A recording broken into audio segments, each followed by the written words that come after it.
In 2021, Irish registered charities for the first time had to certify compliance with the Charities Regulator Governance Code, and this was undoubtedly one of the very big ticket items for charities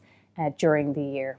For the very first time, even those with excellent governance had to record that governance in a very specific way, and we had an awful lot of conversations with charities about precisely how to go about showing evidence of their compliance with the Charities Regulator Governance Code. We were delighted to say that by the end of the year, the vast majority of charities has gone all the way through the process of compliance. So the importance of showing compliance with the Charities Regulator Governance Code is that it is a mandatory requirement as of 2021 for all registered charities.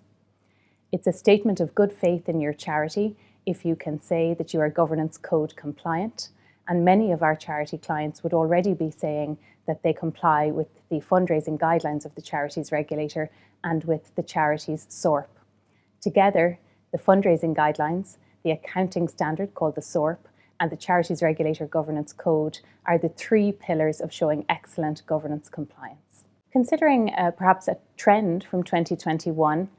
we have seen more and more of a particular type of application that a charity can make to the Charities Regulator, which is called a C-PRAE application.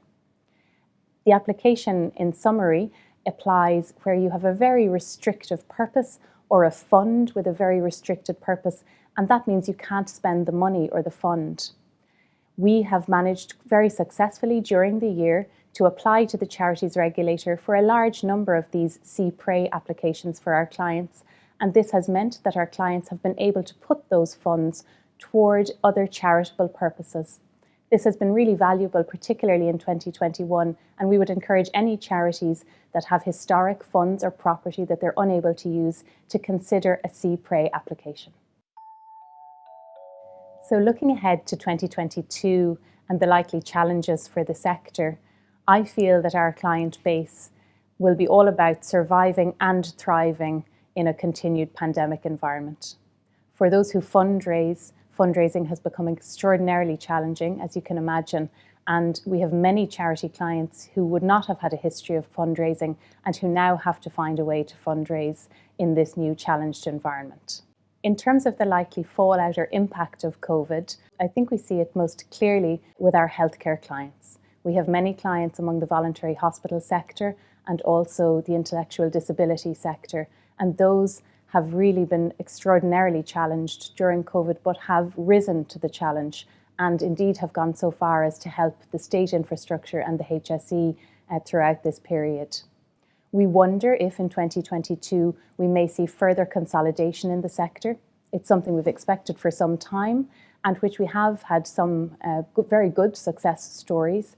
but we would expect to see further consolidation, and indeed in areas where the charities are particularly fragmented with a very large number of small charities, we could see benefits for those charities in deciding to come together through a collaboration, a partnership, or perhaps a full merger. So one very important piece of legislation in 2022 for those of our charity clients who are approved housing bodies is going to be the Approved Housing Body Regulatory Authority Act. This act has come in but is not fully in force and will have a really important knock-on effect for governance and financial standards for those who are approved housing bodies. We really would encourage any of our clients who provide housing in the charitable space to inquire as to whether they are approved housing bodies, and if they are, to be very aware that a large body of law is coming down the tracks in this area.